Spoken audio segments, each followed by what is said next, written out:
Today we'll be having Chuck Hughes as our guest speaker. He will be going over high accuracy options trading. Chuck has won more international trading champions event than any other trader in the world history, 7 times. Chuck teaches his students how to get serious results. For the next hour, Chuck will be showing you his strategy step by step. Okay, Chuck, can you hear me? Yes, can you hear me? I can hear it perfectly. I'll Okay. leave it to you now, okay? Okay, great. Thanks, Abe. Good evening, everybody. Chuck Hughes here, and it's great to be here tonight. I have one of my favorite programs tonight, my high accuracy option trading program. I've been trading this for decades, and it's very exciting right now because we're in the type of bull market that we rarely get. And it's the type of bull market where you see great stocks pull back periodically, and that gives you an entry point into buying these stocks that are performing very well. And this high accuracy option trading works very well in this type of market. And also, in previous webinars, we also have an option spread strategy, and whenever we get ahead on an option purchase, let's say we purchase a call option, if we have a 30% profit or so in a call option, then we create a spread, and that helps protect our profits. But tonight, I'm just going to be talking about the option purchase strategy and the indicators I use to select option trades that have a high probability of success. So tonight we'll look at the high accuracy option trading. Actually, I have a couple trades that you can take tomorrow. They're setting up pretty well. And then at the end, I'll have a Q&A session. And my trade selection process is broken down into 2 parts, and in part 1 we select a stock based on its current price trend, and then we like to confirm that price trend, and then we use the Keltner channels to select a low risk entry point. So that's part 1. We're selecting the stock that we want to purchase an option for, and then part 2 is the trade management of that trade, and I use what I call the 1% rule to select the option strike price that has a high probability of success. And this is just a simple rule that we'll talk about tonight that you can use whenever you're trading options, and it's really worked very well for decades. And then we also have a money management rule, a 30% rule for walking away. And then we also roll over options if the option trade is profitable and the stock is still on a prime trade select buy signal. So when we roll over an option, of course, that allows us to compound our returns. It reduces our risk because we use the profit on the option that we're closing out to buy the next option. So that's all part of the strategy. And just a little background on my trading experience. I started my options trading career 30 years ago, and I developed a basic trend following system that I still use today, and I'll show you here in a little while. And I started out with a $4,600 trading account, and in my first 2 years, my tax return showed that I had over $460,000 in profits from trading options. So that's more than I made the previous 6 years as an airline pilot. So, you know, I said to myself, hey, this is something I can do. This is a backup income for me in case anything happens to my airline job. And I actually went out on the disabled list as a pilot, and I was on a disability, so then I was really glad that I had this extra source of income from trading options. So it worked out really well for me, and I was able to support my family without being a pilot out on disability. So it was great to have that extra source of income. And over the years, these option strategies have produced over $6 million in actual profits. And here's a snapshot of those first 2 years of trading. When like I say, I started out with a $4,600 trading account. That's all I could scrape up at the time.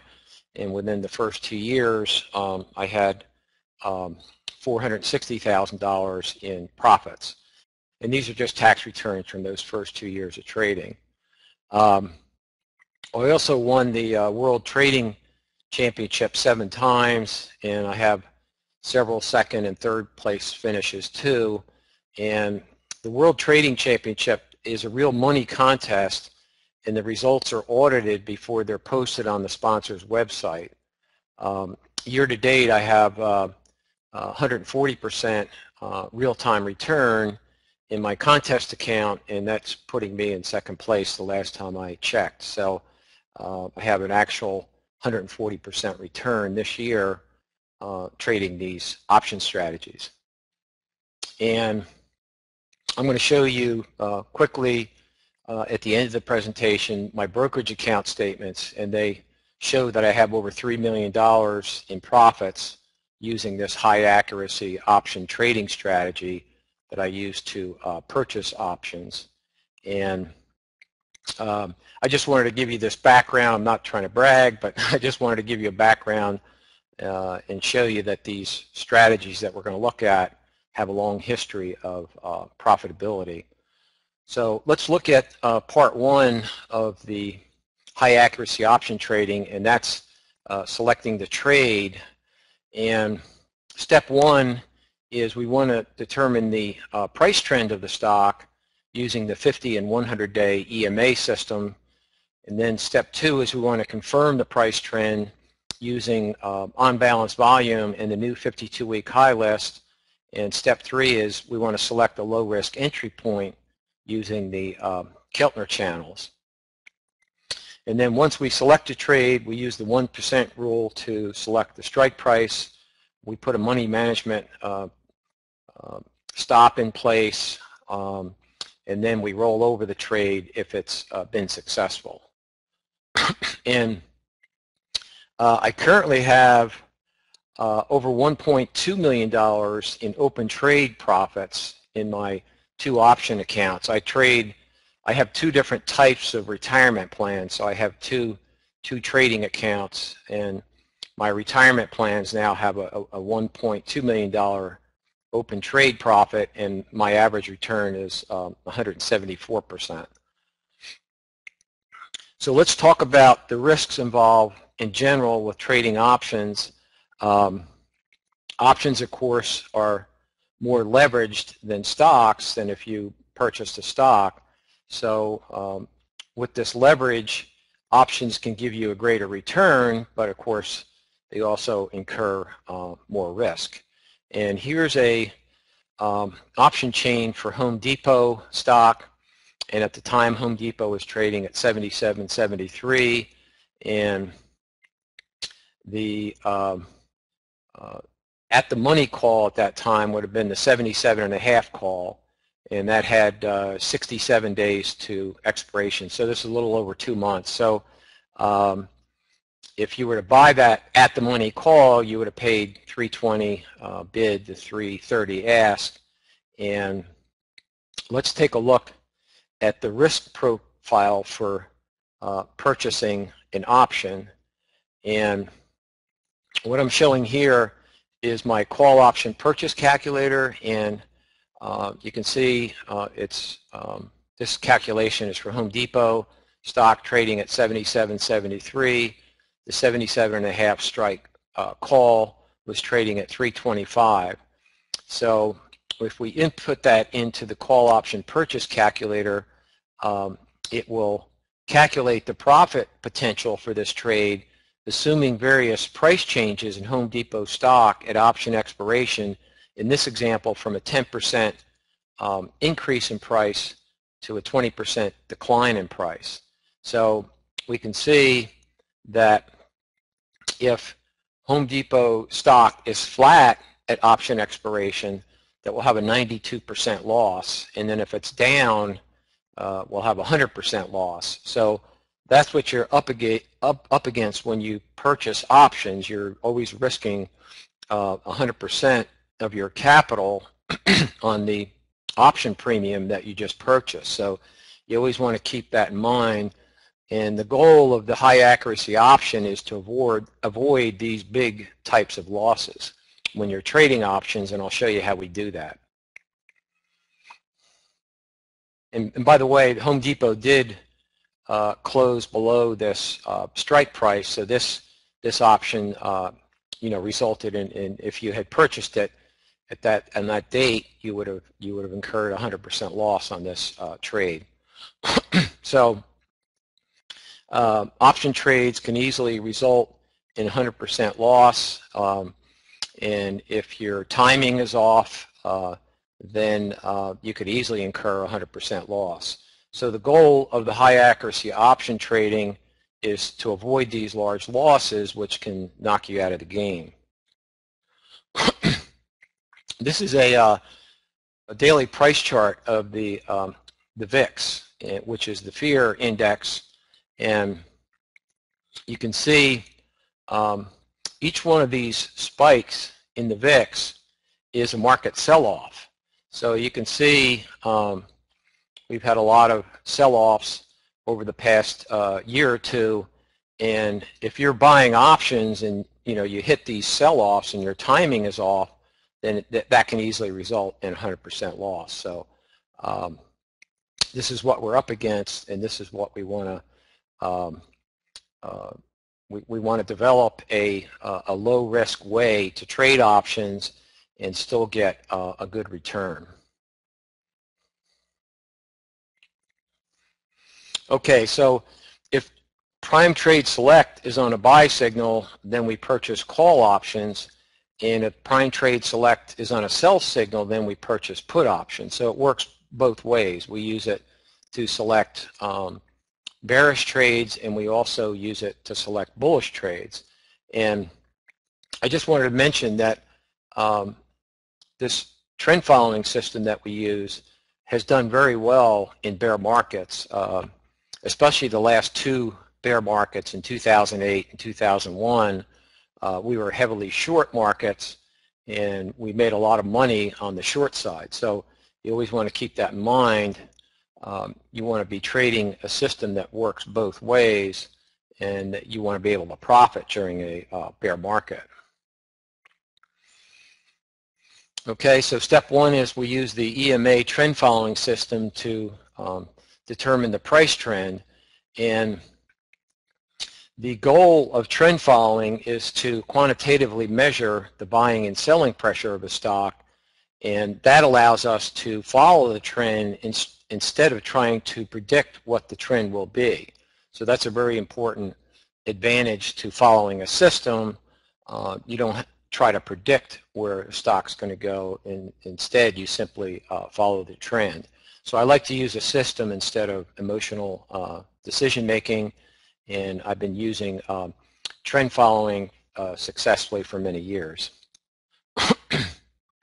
And I use the 50 and 100-day EMA system, and what we do is we look at the 50-day exponential moving average in relation to the 100-day exponential moving average. And if the 50-day, which is the shorter term EMA, is above the 100-day EMA, then that stock is on a buy signal. And if the 50-day EMA is below the 100-day EMA, then that stock is on a sell signal. So let's look at the process I went through to select an option trade for Cigna, the insurance company. And this is a daily price chart of Cigna, and these vertical red and black lines are the daily price movement of Cigna stock. And we can see back in September, the blue line, which is the 50-day EMA, crossed above the 100-day EMA, and then at that point, Cigna was on a buy signal. And as long as this blue line remains above the red line, then Cigna is on a buy signal. Now, on any given day, there could be hundreds of stocks that are on a buy signal. So what we like to do is we like to use confirmation indicators to narrow that list down to the stocks with the best probability of success. And one of the indicators I like to use is on-balance volume. And the on-balance volume measures volume flow with a single easy-to-read line. And volume flow precedes price movement and helps sustain the price trend. And we can download the 50 and 100-day EMA as well as the unbalanced volume from stockcharts.com. And the unbalanced volume line is calculated by a very simple calculation. When a stock closes up for the day, volume is added to the line. And then when a stock closes down, volume is subtracted from the line. So accumulation of these additions and subtractions form the OBV line. And it just gives us a quick picture of the volume flow. Here's another daily price chart for Cigna, and the lower chart here is the on-balance volume line. It's this line right here. And the numerical value of the on-balance volume line is not that important. We simply want to see this line sloping up. If it's sloping up, then that confirms the price trend, the underlying price trend, and it demonstrates that the volume flow is still positive and bullish when this line slopes up. And I also like to use the new 52-week high list because stocks that are making a new 52-week high are in a very powerful uptrend. And I discovered in my trading experience that stocks that are making a new 52-week high, they tend to continue that price uptrend. And if a stock is making a new 52-week high, that confirms the price uptrend, and that allows us to further narrow down the list of stocks to those that have the greatest profit potential. And here's the Cigna daily price chart again, and you can see Cigna is making a series of new 52-week highs, which confirms the price uptrend. And the third step in our selection process, and a very important step, is we like to find a low-risk entry point using the Keltner channels. And this is very helpful when you're if you've been following a stock and you're ready to pull the trigger. You use these Keltner channels, and they'll tell you when you should pull the trigger. And they can be used to help time the entry and exit points. They also provide high probability buy and sell signals. They can also be used to help select the option strike prices. And then another way I use them is it allows you to select stocks with repetitive and predictive price patterns and stay away from stocks that have no clear trend. And I'll show you some examples of that. With the Keltner channels, this is the daily price movement for Home Depot stock, and this represents the daily price movement. And then this upper blue line here is the upper Keltner channel. The middle dotted line is the middle channel, and the lower blue line, solid blue line here, is the lower channel. And the Keltner channels act as a oversold, overbought indicator. And this is another daily price chart for Home Depot stock. and when the price of the stock is getting near the upper channel or above the upper channel, then the stock is getting overbought.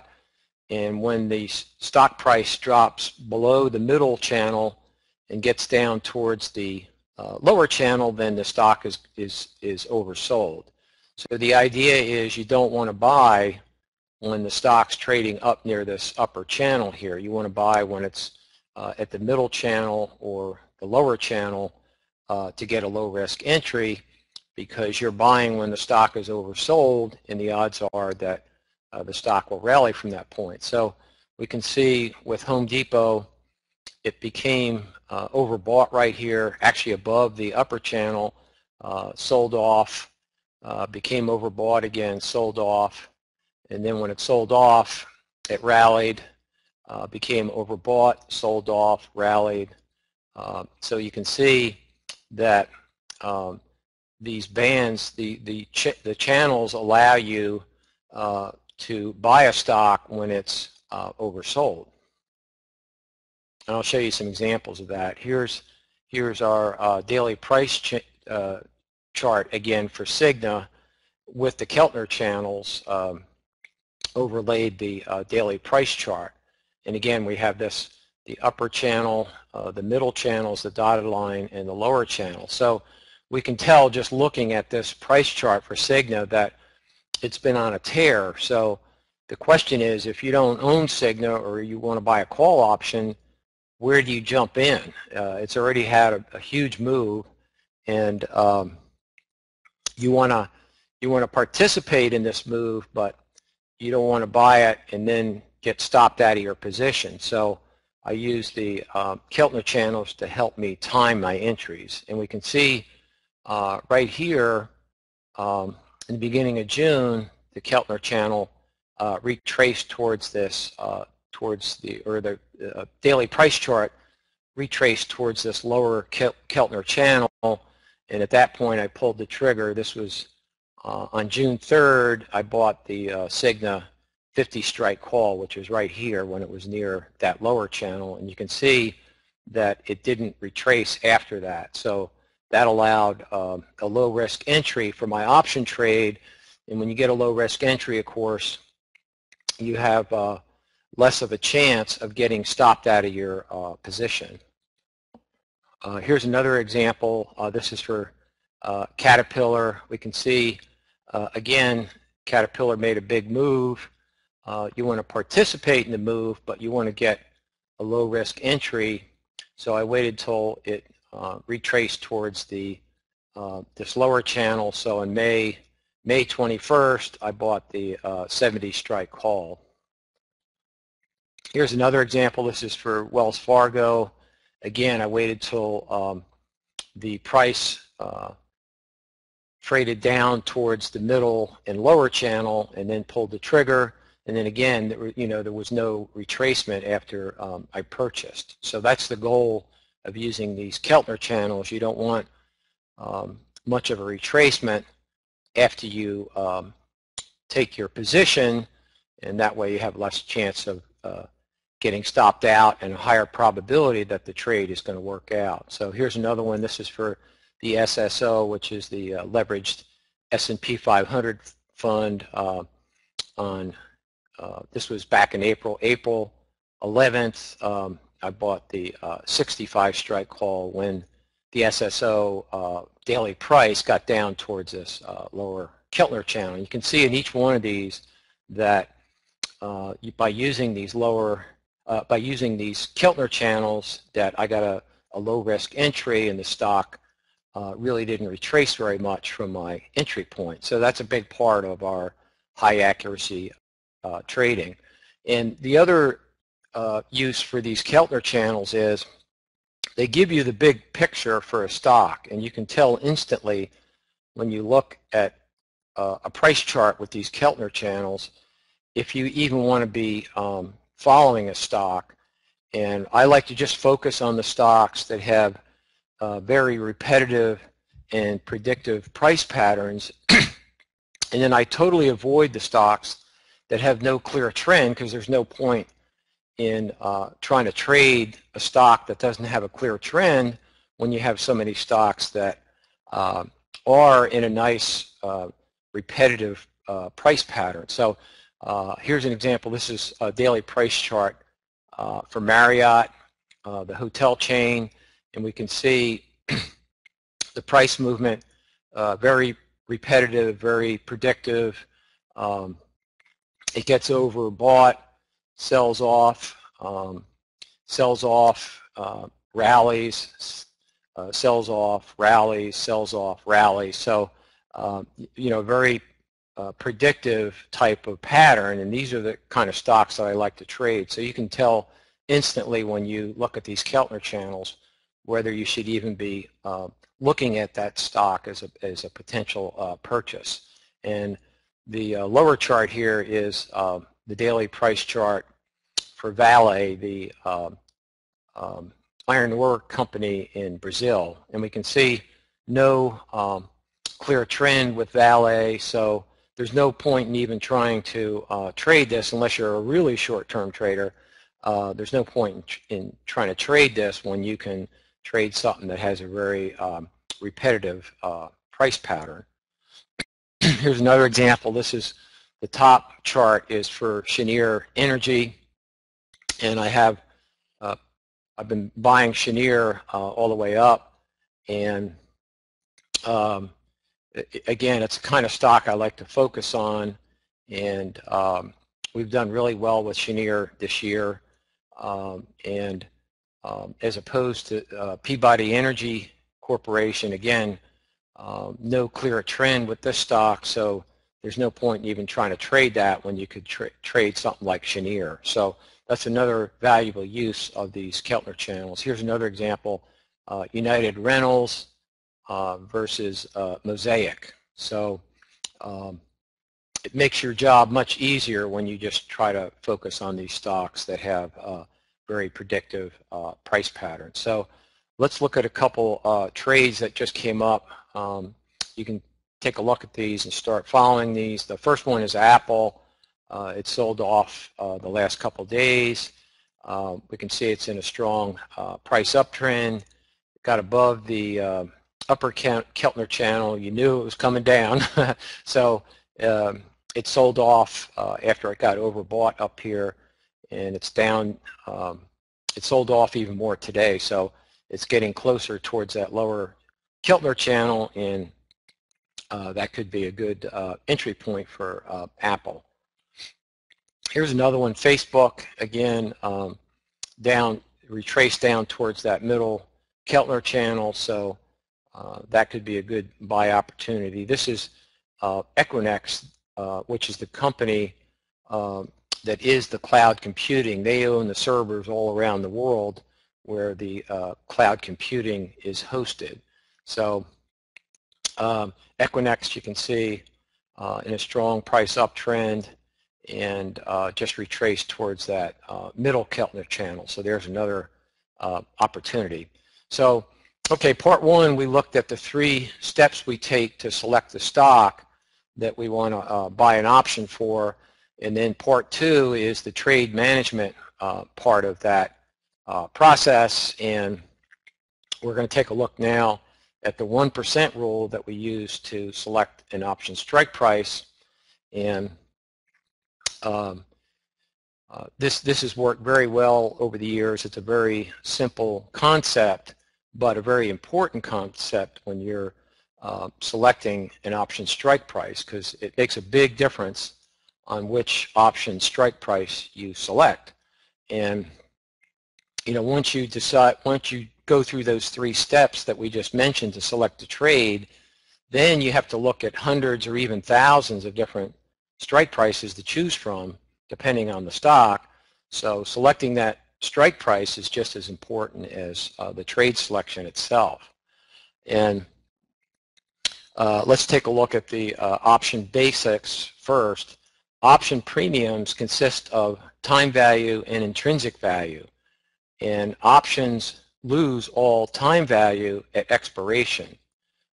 So when you buy a call option, you're buying a decaying asset, and each day that the time value of that call is going to go down. So you have to be aware of that. When you buy an option, you're buying a decaying asset, and every day that time value of the call is going to go down, and that's why it's so important to pick a good strike price.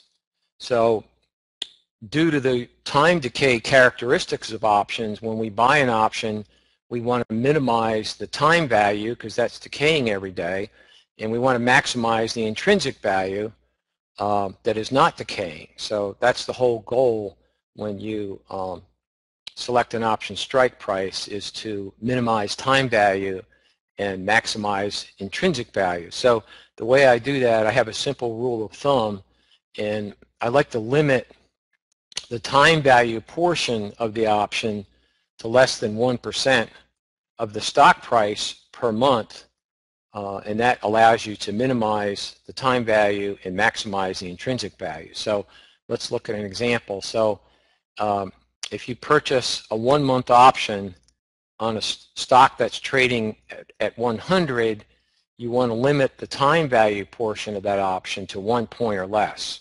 1 point is 1% of a 1-month option that's trading at 100. And if you're trading a 2-month option and the stock is trading at 100, then you want to limit the time value to 2 points, because that's 2 points on a 2-month option is 1%. So the whole goal is to limit the time value portion of that option to 1% of the stock price. So if you do that, then the underlying stock only has to go up 1% in order for you to break even on the trade and start making money. So that's very important. So when you buy a call option, and you limit it to 1% of the stock price, that stock only has to go up 1% and you start making money. So that trade will obviously have a higher probability of success than an option strike price that requires, let's say, a 6 to 10% increase in the underlying price in order to break even before you even start making money. And a lot of times stocks are not going to make that 6 to 10% increase in price in the period of time that you own that option, and you always want to keep that in mind. So you want to break even as soon as possible, and the way you do that is you buy an in-the-money call instead of an out-of-the-money call. So let's look at an example of an out-of-the-money call purchase, and I don't have any real-time trades to show you because I don't trade out-of-the-money calls, so I had to go and look at an option chain, and this is for Priceline.com, symbol PCLN, and when I took the snapshot, Priceline was trading at 1162, and the 1270 strike call for Priceline was trading 1150, and ask was 1260. So if you're buying this, unless you put a limit order in, and you're going to be paying 1260, the ask price for this option. So the 1270 strike price is above the current stock price, so this would be considered an out-of-the-money call. And let's look at how we calculate this break even. We have a strike price of 1270, the premium of 1260, and we add that premium of 1260 to the strike price, and that gives you the break-even price. So Priceline stock would have to rally from 1162 to 1282. That's a 120-point move in order for this option to break even. So, and that translates to a 10.3% rally in that stock in order for this trade to just break even. So, you know, Priceline has to increase 10.3%. The odds of that happening, you know, on a regular basis are very low.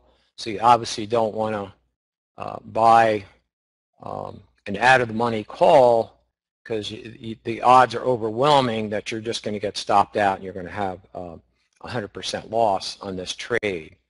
And here's the call option purchase calculator for this trade with price line trading at 1162, the 1270 strike price trading at 1260. We can see that in this first row here is the percent change in the stock at option expiration, and in this example from a 15% rally to a 15% decline. So we can see if price line is flat at expiration at 1162, we're going to have 100% loss. If it's down at all, we're going to have 100% loss. And even if it goes up 5%, we're going to have 100% loss. So you can see that you really stacking your odds against you when you buy these out-of-money calls. And the call option purchase calculator also calculates the time value and intrinsic value of the option. And we can see that this out-of-the-money is all time value at 1260 and 0 intrinsic value. So this has a very low probability of success, and to make it worse, you could lose 100% of your premium. So you don't want to do that. So let's look at an example of an in-the-money call purchase, and we'll go back to that Cigna 50 strike call option I bought at 17. And again, that was when the Cigna stock retraced down towards that lower Keltner channel, and then I went ahead and bought the 50 strike call at 17. And at the time, Cigna stock was trading at 66.71. So with a strike price of 50, the strike price is below where the stock is trading, and that's an in-the-money strike price. Now, let's take a look at the call option calculator for this option trade. Again, it's Cigna, stock trading at 66.71, 50 strike call. I paid 17 even on the premium, and we can see that this allowed me to minimize the time value and maximize the intrinsic value. So this option only had 29 cents of time value, and it had 16.71 of intrinsic value. And with only 29 cents of time value, the stock only has to increase 29 cents or 0.4% for this trade to break even and for me to start making money. So it only has to go up 29 cents and I start making money. So I'd much rather have this kind of scenario than risking 100% unless the stock goes up 10% or 6% or whatever. So you want to keep that risk under 1% of time value, and in this case, Cigna only has to increase 29 cents. And as it turned out, well, let's look at these calculations first. We can see that if Cigna stock is flat at option expiration, I'll only lose 1.7%. So that's a lot better than losing 100%. And I still get a decent return, even though I'm less leveraged with an in-the-money call. We can see I still have a good return potential. If the stock's up 10%, I make 37.5%. If the stock is up 20%, then I make 76.8%. So you still get a good return, even though I'm deleveraged. And Cigna actually closed at option expiration at 77.84. So I had a 63.7% return with this in-the-money option. So even though it was in the money, it's less leveraged than an out-of-the-money, and my profit potential is less. I still have a much higher probability that this trade's going to work out. And in this example, I actually made 63% on this trade.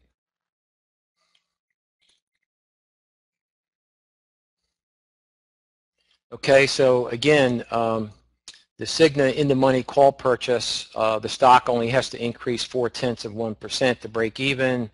that obviously is going to have a much higher probability of success than the price line example, which required the stock to go up 10.3% before it breaks even.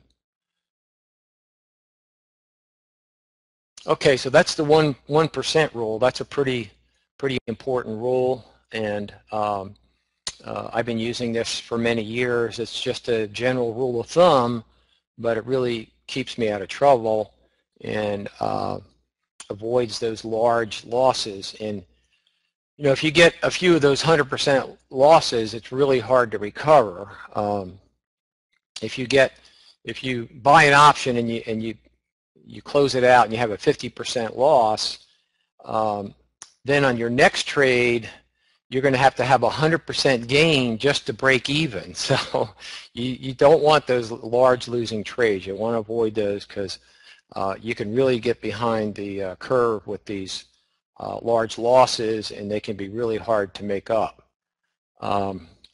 Okay, so that covers the strike price selection, and we also use a simple trade management 30% rule, and if an option's price drops 20% below my entry price, then I start looking to exit that trade before it hits a 30% loss on a closing basis. I like to look at it as a closing basis. So if you use this simple money management rule, that can also help prevent a 100% loss. So if it drops 20% below your entry price, start looking to exit that trade. And here's an example. In July, I bought the J&J 80 strike call, and I paid $23.72. So what I like to do is, if this premium drops from $23.72, if it drops 20% to around the 19 level, then that I'll make a mental note at that point, and I'll start watching that trade. And then if it drops to a 30% loss on a closing basis, and in this example that would be $16.52, then I'll simply exit the trade, and that way, you know, that can help avoid those really large losses that are hard to make up. So a very simple rule, money management rule. We exit when the value of the option drops 30% from our entry price. And one other trade management rule is we like to roll over profitable options. If we have a loss in an option, then we don't roll it over, because that's a signal that you picked a bad trade. And we only roll over if there's a profit, because if there's a profit, then you're doing something right. If you have a loss, then you're doing something wrong. So very simple filter. If the trade is not profitable, you don't roll it over. So if the stock is still on a prime trade select buy signal and it's profitable at expiration, we'll simply roll that option over. And when you do that, you're rolling over your profits. And when you roll over your profits like that, it reduces the cost basis of the new option, reduces your risk, and allows you to compound your returns and start playing with the house's money. And I'll show you a couple examples. These are examples of closed out trades that I made. This first one was for Google, and I closed this out, and I had a $7,670 profit on the Google. This was the June 950 call, so I had $7,600 profit in this one. And then these other examples are XLV, which is the healthcare ETF, and I had I think a total of I had 36 of these XLV calls, so I closed them out using a limit order, so I got kind of filled at different prices here, but actually it was the same. Yeah, I closed it out 15.59, but it was in increments. So closed out, these were the June XLV 45 calls. So I closed that out, closed out the Google call, and then with the XLV, I had 36 of the June, so I rolled this over to 36 of the XLV September 45 calls. So I had a $31,500 profit when I closed out the June calls, and of course that reduced the cost basis of the September. The September calls cost $56,000, so that reduced my cost basis of the September calls to $25,000. So that was more than a 50% reduction in my overall risk and by rolling over the option. And I like to use an option spread order when I roll over options. That way I reduce the commission costs, and I also like to put a limit order in about halfway between the bid and ask price, and that allows me to reduce the transaction cost of the bid-ask price. And so I like to use those option spread orders to roll over the expiring options and to buy to open the new option. And here's that Google call. I had a $7,600 profit, and I went ahead and rolled that over to the December 450 call. So the cost of the new option was $14,693, had a $7,600 profit, so that reduced the cost basis of this December option to $7,000. So again, I reduced my risk by more than 50% by rolling over.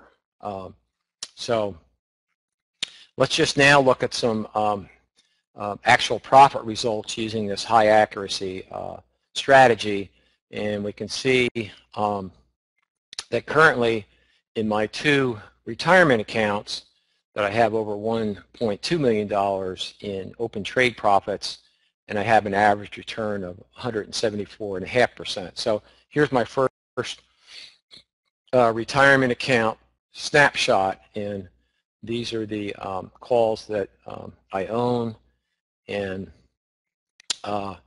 here's the price paid and the last price. So this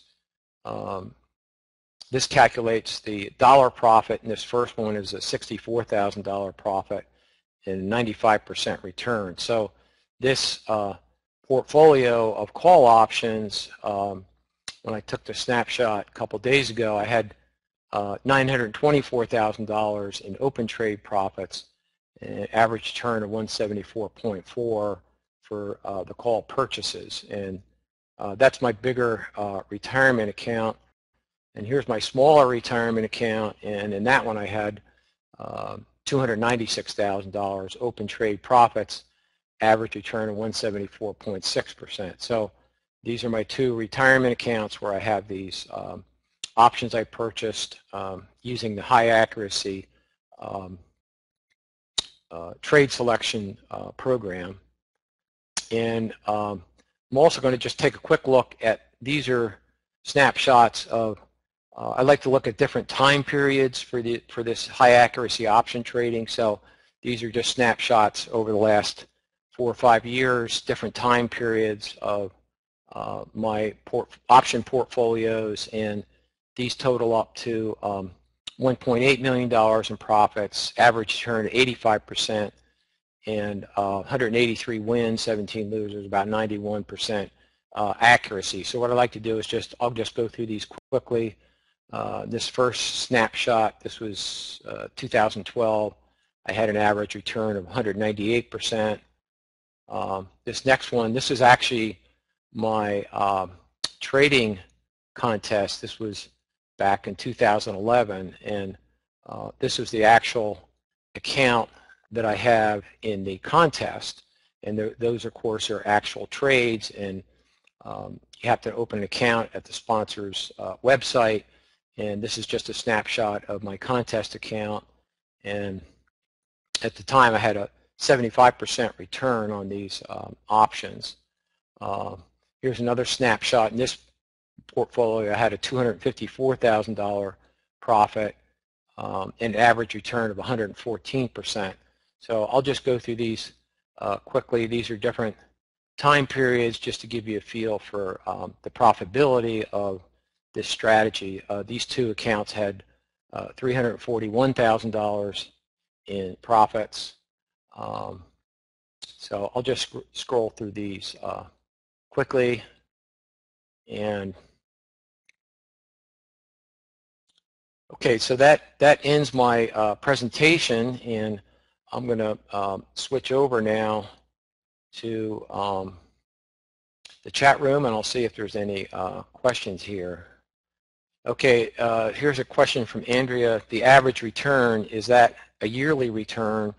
And Andrea, the snapshots that I showed you, they were open trade profits, so that's not necessarily an annual return. That's just the current percent gain when I took that snapshot. So those are not annual returns. Okay, here's a question from A. Smith. Using the 1% rule would result in deep in the money options, which usually are not very liquid. And I disagree with that. The in the money options, first of all, I only trade stocks that are very liquid, so I haven't had any problems with purchasing in the money call options, deep in the money call options as far as the bid-ask spread is concerned. And I always use a limit order whenever I trade options, and I like to go halfway between the bid and ask price when I'm buying or selling, and I can usually get filled pretty close to that. So I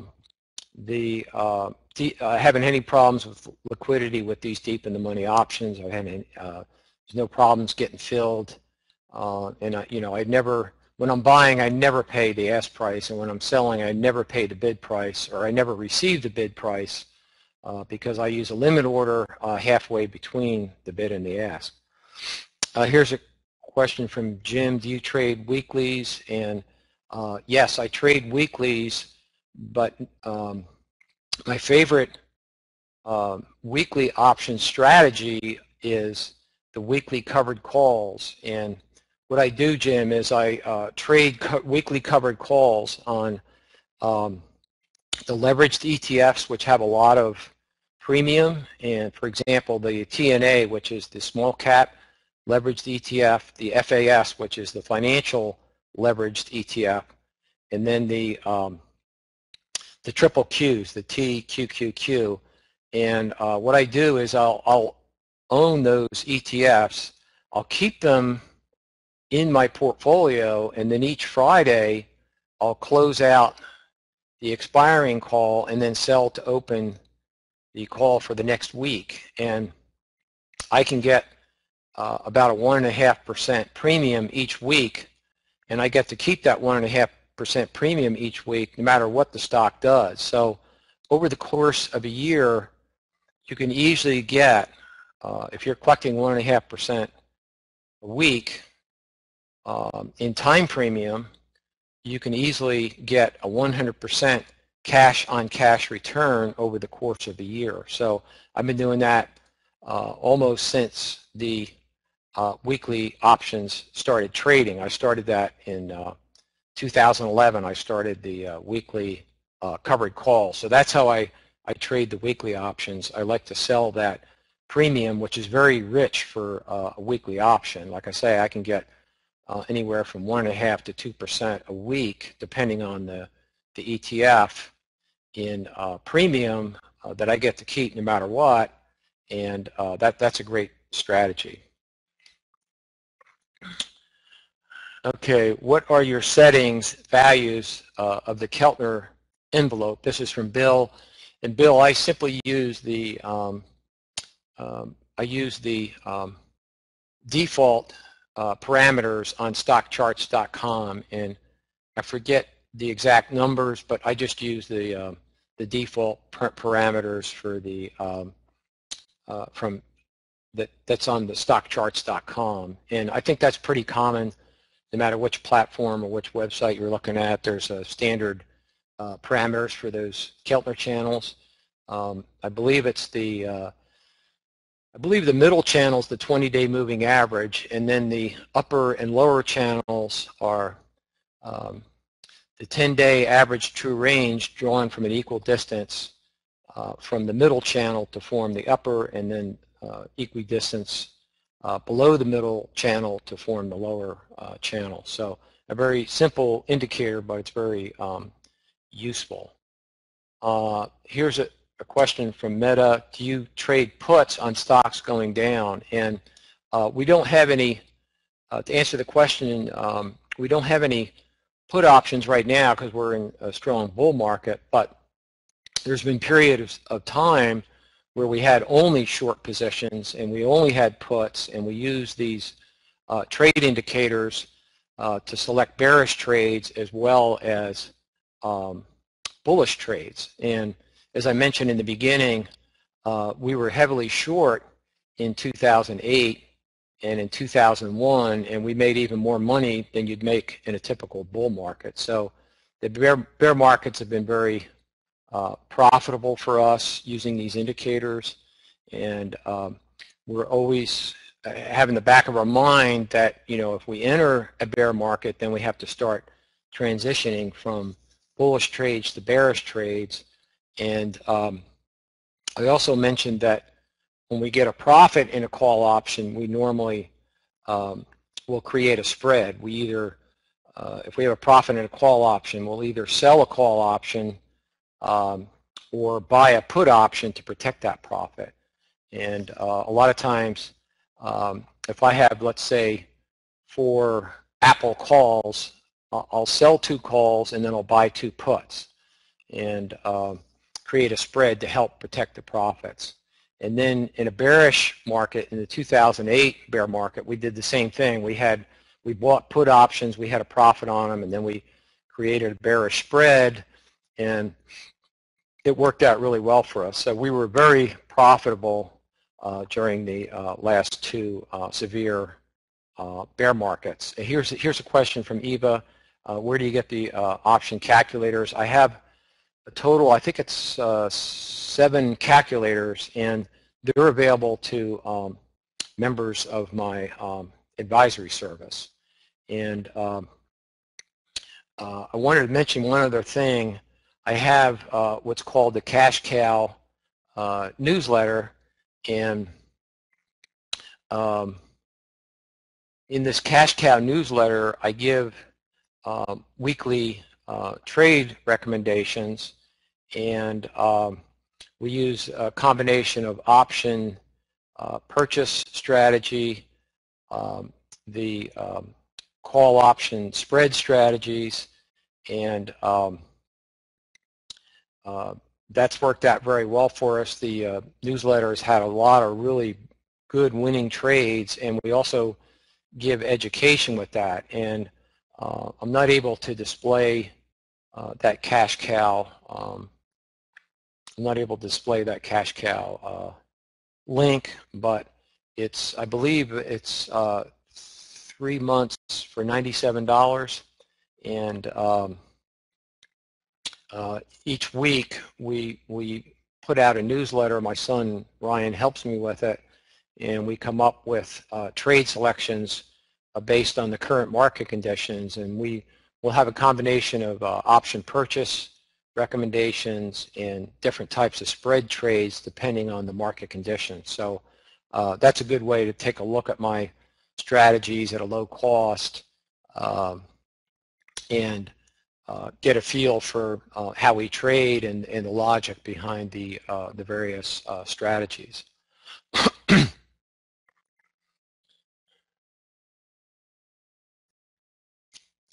Let's see what else we got here. Okay, what is the average holding period for the options for the profits that you show? And that's a good question.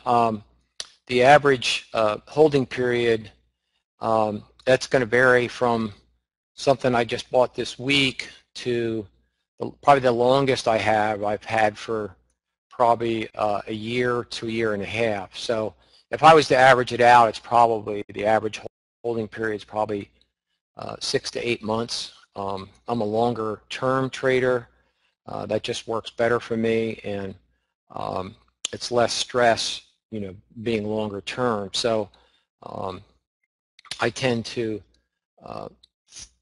select my trades for longer term positions. And if they don't work out, then we simply exit the trade. If they do work out, then we'll keep rolling that over, and we'll create option spreads to protect the profits. Okay.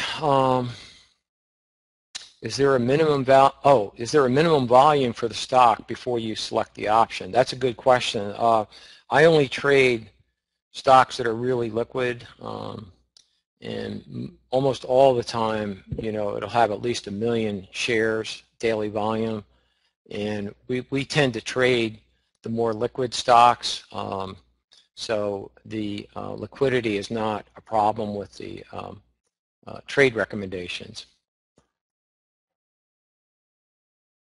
Okay, here's a great question. Protecting call profits, why not just sell the call? That's a great question. And what we like to do is, if we have, let's say, a 30% profit in a call, and when you have a profit in a call option, then you have a dilemma, because if you close it out, you're going to get that profit. But what if the stock keeps going up and you give up all the potential upside of a stock that keeps going up? And then on the other hand, if you have a 30% profit and then the stock goes down and it turns into a loss, that is really painful to have a profitable trade turn into a losing trade. So what we do is we establish a strangle, and we'll buy an at-the-money put, usually 2 to 3 months out, and that helps protect those profits. And when you have that strangle, your upside potential is not capped. So if that underlying stock keeps going up, you keep profiting. So there's no cap on the upside. And then, of course, with the strangle, if the stock goes down, that can help you lock in a profit so that your trade does not turn into a loss. So that's what we like to do with most of our option trades. And we also, if the stock has really high premiums, then sometimes we'll also do a debit spread, and we'll simply sell a call option to create a spread. But majority of the option spreads I use are the strangles. That way my upside potential is not limited, and we lock in profits in case the stock goes down in price. And with the strangle portfolio right now, we're up over 300%, and that portfolio cannot lose money. In other words, we've locked in profits. No matter what those underlying stocks do in that portfolio, we're still going to have a really good return, more than 100% return. So that's how we look at that dilemma of, what do you do when you have a profit? Do you just close it out, or do you hold on to the trade in case the stock keeps going up in price?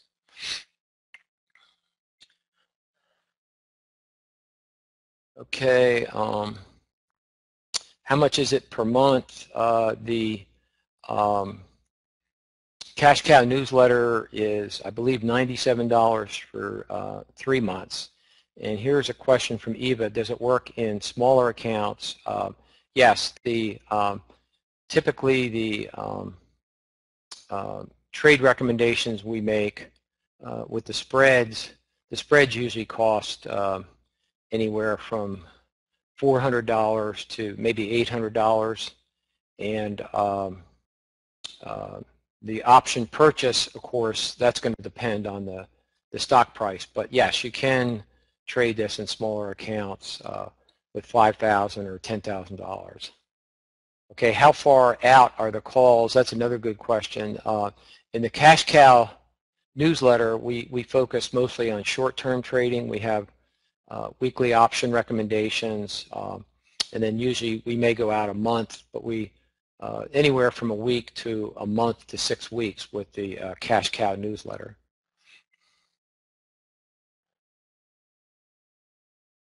Okay, do you have any rules regarding position size? This is from Janelle. I simply like to limit my any one trade to 5% or less of my value of my portfolio. That's just simple money management. So if you can, you want to limit your position size for any one trade to 5% if you can, or if you can't, to 10%. So if you can limit it to any one position to 5 or 10%, then that helps you with the money management. In case you have a big loser, you're not going to get hurt that bad. So I just use a simple 5 to 10% for any given trade. Okay, how many option trades would you have in your trading account at any one time? That's from Brian. I normally have probably 20 option positions in my accounts, and that includes both call purchases and spreads. Okay, how do you select option expiration month? Any rule? This is from Amit, and I like to go out, well, with the cash cow, that's a short-term orientation. In my advisory service, we like to mix it up just for diversification purposes. So we'll usually go out 1 to 3 months. It'll be a combination. Some trades will be 1 month, some will be 2, some will be 3, and that way you stagger the expirations, reduce your risk that way, and diversify it a little bit. So in general, with the advisory service, 1 to 2 months to 3 months, and with the Cash Cow newsletter, we go out, we have weekly option trades, and we can go up to 1 month and sometimes maybe 6 weeks. Okay, it says, what percent invested are you in each account? Sounds like you might be 100%. This is from Greg. Yes, I'm close to 100%, but like I say, I have mostly option spread positions, so I have downside protection built in case there's a market decline. So yes, I'm fully invested, but I have a lot of downside protection on almost every position, so that I don't have a huge risk just sitting on leveraged options in case there's a sharp sell-off, unexpected sell-off. Okay, here's a question. How long do you typically spend each day evaluating an options position? And that I usually spend about 15 to 20 minutes a day just analyzing. I'll look at in my personal portfolio, I'll look at it usually once a day, and same thing for my advisory service. I'll look at the positions every day, and then I usually, if I see a stock that's really underperforming and looks like it's turning into a downtrend, then I'll simply exit. And I'll also look to see if I have an open trade profit in a position, then I'll start looking to enter a spread trade. So I spend about 15-20 minutes a day and just get a general look at my portfolio. And the way I trade is you don't have to watch it that closely. It's mostly longer term trading, and I found that works out much better for the average investor. Rather than try to focus on short term, is to go longer out. That way there's less stress and less risk, and you don't have to follow it so closely.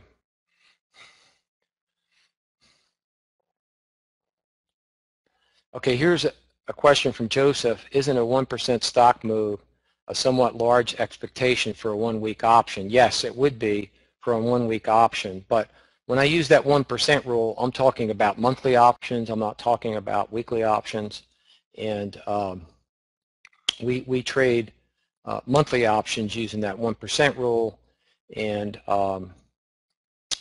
that way we have a month or 2 months or even 3 months for that stock to go up the 1% before, and then we start making money. So that's mainly focused on the monthly options. Okay, it says, I'm unclear on rolling the profitable trades. Is there further reading? Yes, my books, Joanna, explain the option rollover. And with the cash cow, I also have a manual called Weekly Option Winners, and we go into detail with all these strategies, and that manual is actually part of the cash cow newsletter. So that will go into rolling over, trade selection, and that's all fully explained in the manual. Okay, do you use charts where you have marked your break-even and expiration date with lines? Use charts? No, I don't, Lonnie. I don't use charts. I just simply I know where my break-even point is, and as far as expiration, I just around the expiration week, I'll start rolling over to the next month, or maybe a 2-month option.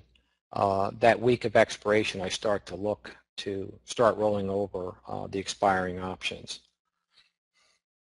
Okay, here's one from Spencer. How do you figure out that 1% rule? Is there any formula? And Spencer, we like to limit the time value portion of an option to 1% of the stock price. So what you have to do is calculate first what the time value portion of the option is and what the intrinsic value portion is. And once you figure that out, I have that in my books. That's in a lot of option basic books, to figuring out the time value portion of the option. So once you figure that out, you just simply want to limit that time value portion to 1% or less of the stock price. Okay. All right. I think I answered most of the questions, and I want to thank everybody for attending tonight. And in our next presentation, we'll go into the whole option spread strategy. That's a very important part of my trading, and you know, that makes a big difference, especially when the markets aren't trending. And for those of you that traded in 2010, 2011, 2012, there was a lot of volatility and really no clear trend. And the market would rally and then decline, rally, decline, and it was really tough to make money from either the long or short side. So that's where these spreads are valuable, and you can make money in those type of markets.